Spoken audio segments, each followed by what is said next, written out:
تو وہ اولاد جو ماں باپ کی خدمت کر رہی ہوتی ہے اور ان کو رکھا ہوتا ہے اپنے پاس،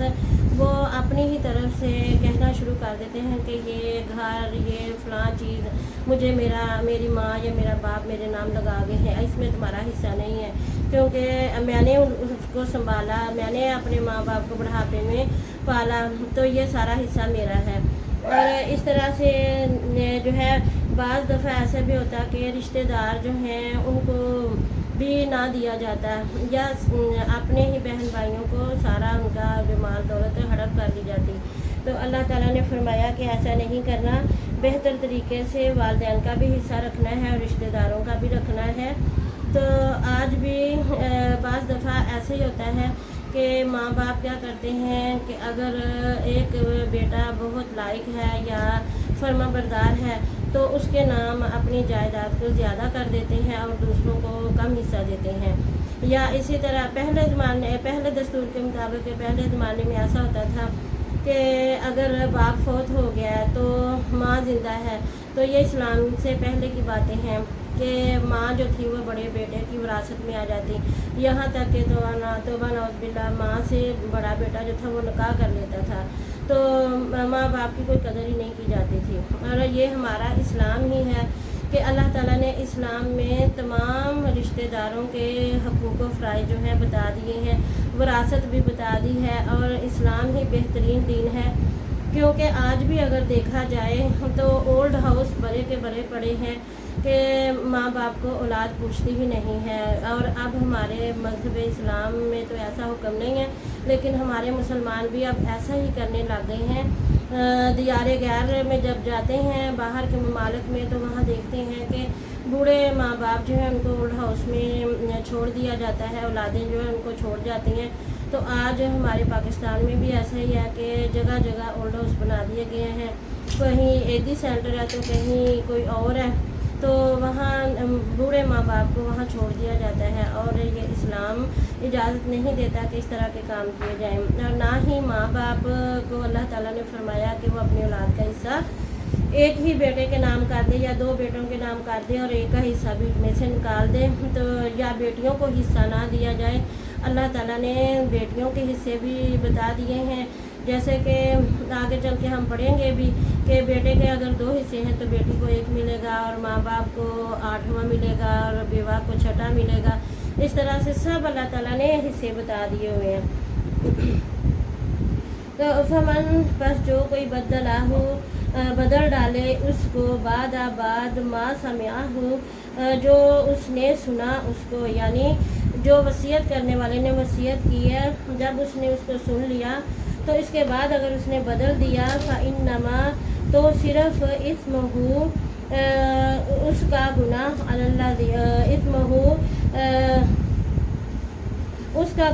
علی الذین، ان لوگوں پر ہے، یبدلونہ، جنہوں نے اسے بدل ڈالا۔ ان اللہ، بے شک اللہ تعالیٰ، سمیع علیم، خوب سننے والا جاننے والا ہے۔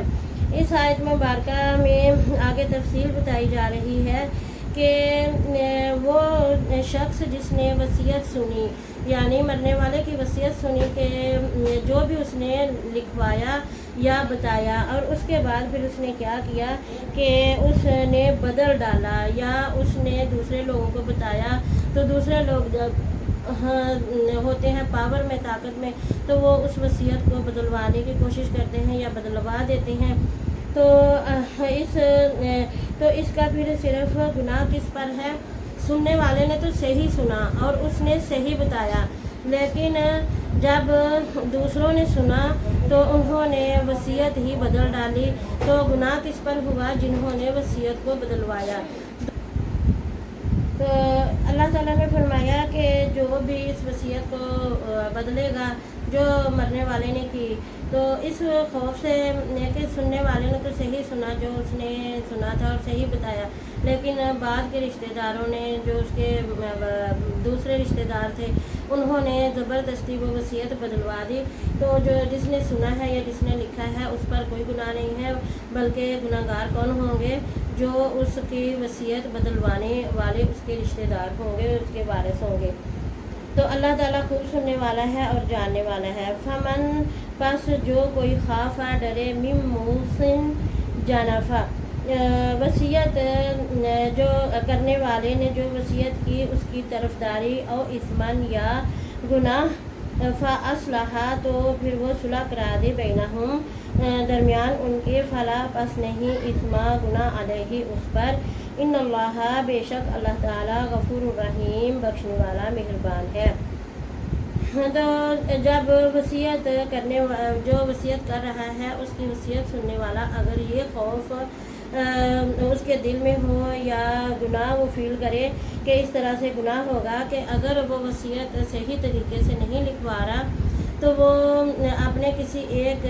رشتہ دار کی طرف اس کا جھکاؤ زیادہ ہے یا اپنی اولاد میں سے یا اپنے ماں باپ میں سے کسی ایک کی طرف جھکاؤ زیادہ ہے اور دوسروں کی طرف کم، تو جو وصیت لکھنے والا یا سننے والا ہے وہ اس کو یہ خوف ہو، اس کو یہ ڈر ہو کہ یہ گناہ ہے، تو پھر وہ وصیت سننے والے پر یہ اللہ تعالیٰ نے بتایا ہے کہ وہ ان دونوں کے درمیان صلح کرا دے۔ کن دونوں کے درمیان؟ وہ جو وصیت کرنے والا ہے وہ اور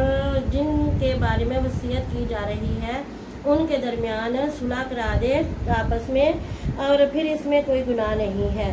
یعنی گلے شکوے دور ہو جائیں گے تو پھر جو وصیت کرنے والا ہے وہ اچھے طریقے سے وصیت کرے گا۔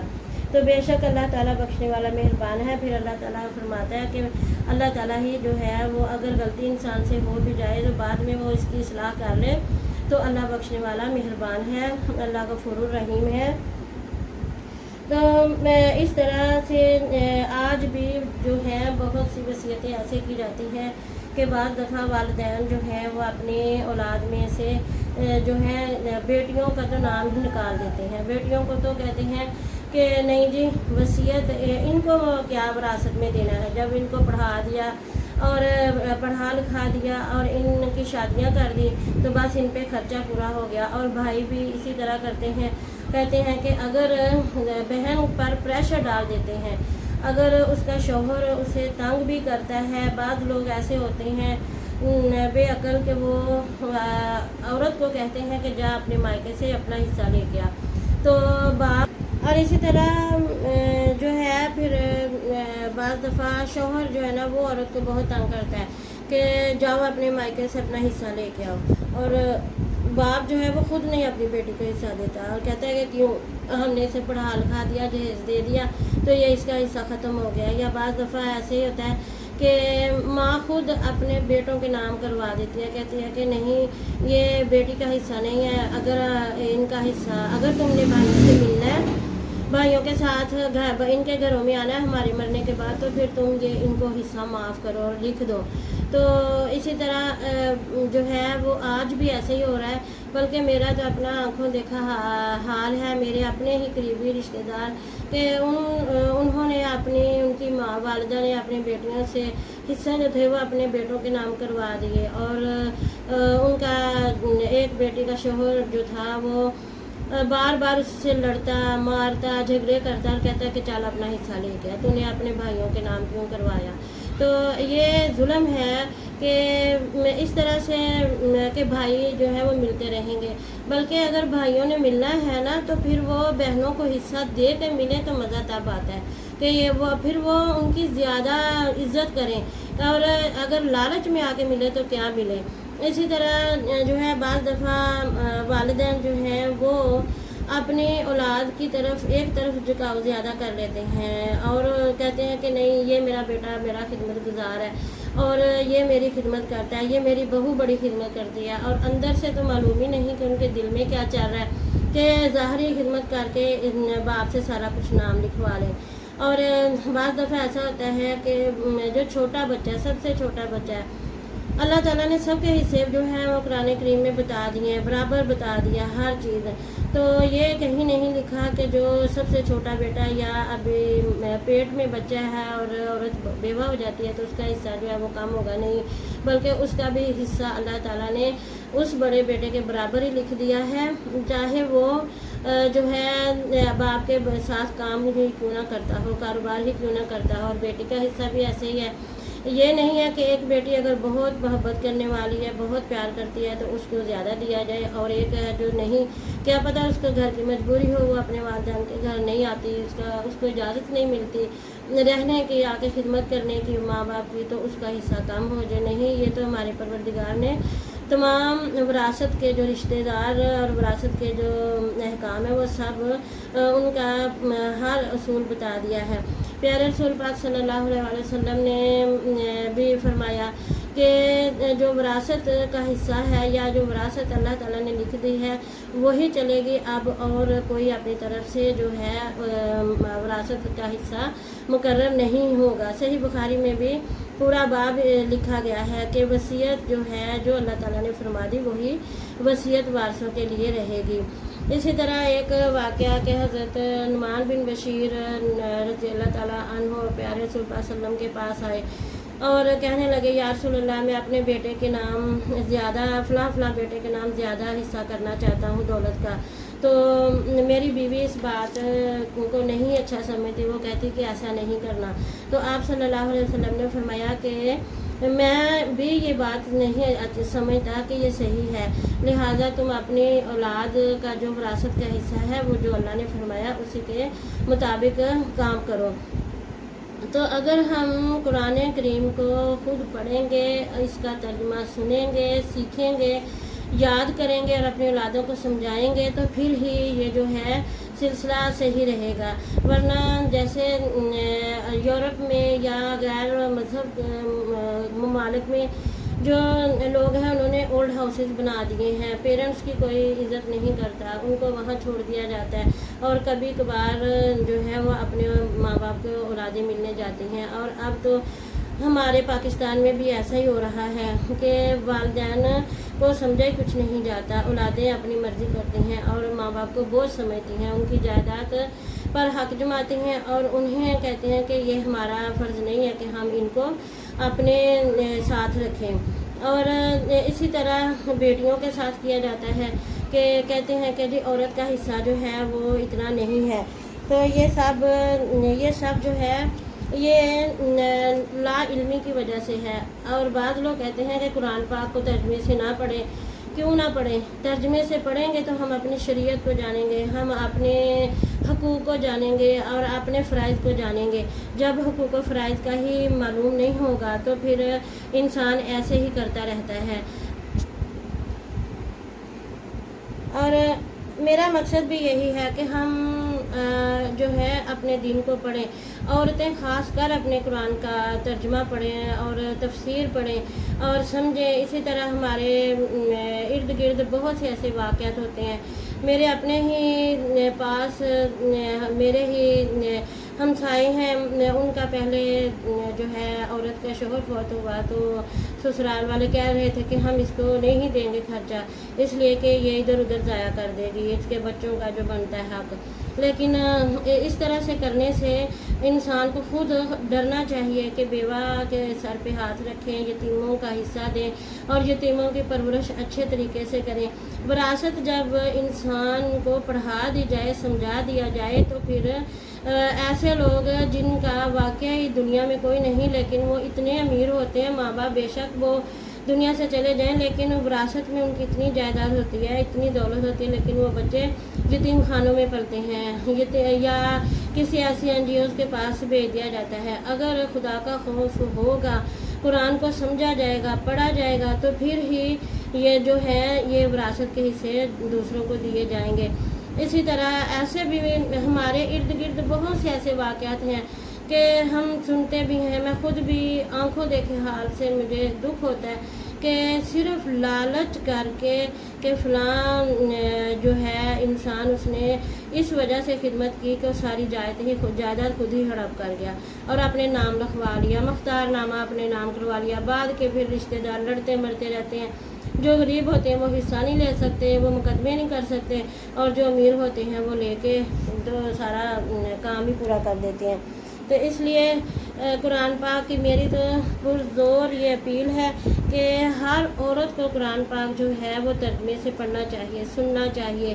اور لڑکوں کو اپنے بیٹوں کو سمجھائیں کہ بیٹا اگر قرآن میں جو حکم ہے اگر تم اس کو پڑھ لو گے تو تمہاری زندگی سنور جائے گی. اسی لیے تو غلطیاں ہوتی ہیں, اسی لیے تو